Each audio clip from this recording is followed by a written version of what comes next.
Nepal dilanda kerusuhan besar-besaran dalam sejarah. Demonstrasi yang awalnya berjalan damai, namun berakhir jadi mimpi buruk bagi Kathmandu.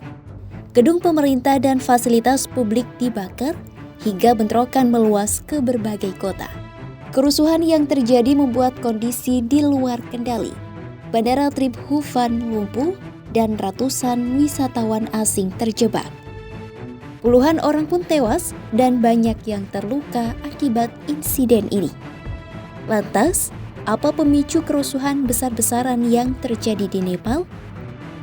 Simak selengkapnya dalam video berikut.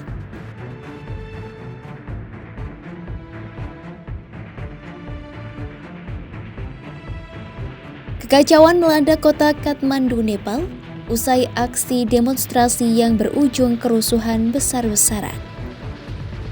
Bentrokan keras antara aparat dan massa meluas dari Kathmandu hingga ke kota-kota lain. Kerusuhan ini bermula dari larangan pemerintah Nepal terhadap media sosial. Sejumlah hotel dan kantor publik pun dilalap api buntut kerusuhan yang terjadi. Amarah generasi muda menjadi wajah di balik kerusuhan Nepal. Gen Z yang dengan mudah mengakses internet melihat ketimpangan yang terjadi. Pemerintah lalu memberlakukan pemblokiran terhadap media sosial di negara ini.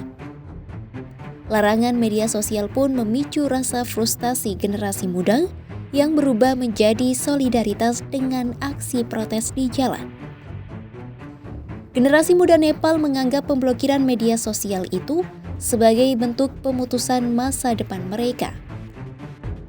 Aksi ini dilakukan sebagai cara mereka merebut kembali ruang yang ada sebelumnya. Usut punya usut, akar masalah dari kerusuhan ini bukan karena larangan terhadap media sosial saja. Namun, pangkal dari kerusuhan Nepal ini tidak lain adalah kemiskinan, pengangguran tinggi, dan ketidakpercayaan pada elit politik. Bak bara dalam tungku, permasalahan itu langsung menyatu dan menjadi bahan bakar kerusuhan yang disulut pemblokiran media sosial di sana. Lebih dari 20% penduduk Nepal hidup di bawah garis kemiskinan. Angka itu memang lebih rendah dibandingkan dengan dekade sebelumnya. Tetapi, negara ini masih cukup besar untuk ukuran negara yang diharapkan mampu melangkah menuju pembangunan inklusif. Angka pengangguran nasional bertahan di 10%, sementara pengangguran di generasi muda mencapai 22%. Remitansi yang selama ini diandalkan sebagai penopang ekonomi Nepal juga tidak cukup menutup jurang kebutuhan sehari-hari di Kathmandu. Ketergantungan ini pun menyembunyikan rapuhnya struktur. Pertumbuhan ekonomi Nepal berjalan, namun kesempatan kerja tetap sempit. Kepahitan yang melanda masyarakat Nepal kontras dengan kehidupan para elit politik di sana yang hidup dengan kemewahan. Kesenjangan itu semakin membuat jurang kepercayaan masyarakat kian menganga. Masyarakat Nepal merasa negaranya hanya melayani segelintir orang di puncak kekuasaan. Dari sinilah api protes publik kian membara.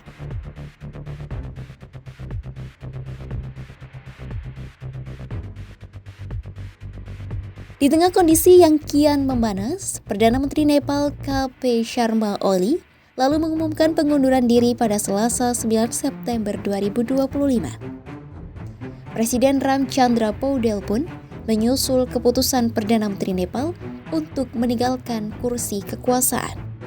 Tetapi, keputusan langkah ini tak cukup meredakan amarah rakyat yang terlanjur merasa dikhianati.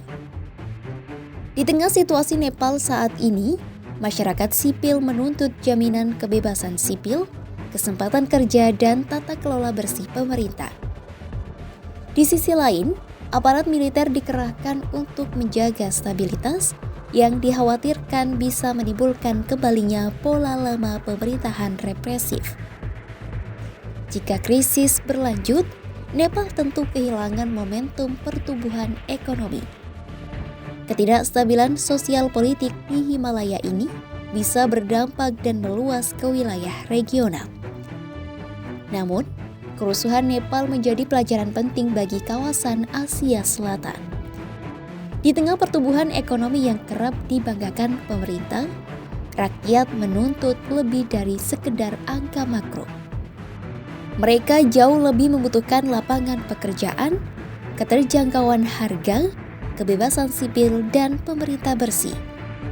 Dalam hal ini, generasi muda pun menjadi aktor politik baru yang tidak mau kompromi terhadap korupsi dan ketidakadilan negara. Bagi dunia internasional, fenomena Nepal menjadi alarm. Stabilitas politik di negara kecil bisa runtuh apabila ketidakpuasan ekonomi dan sosial tidak diatasi.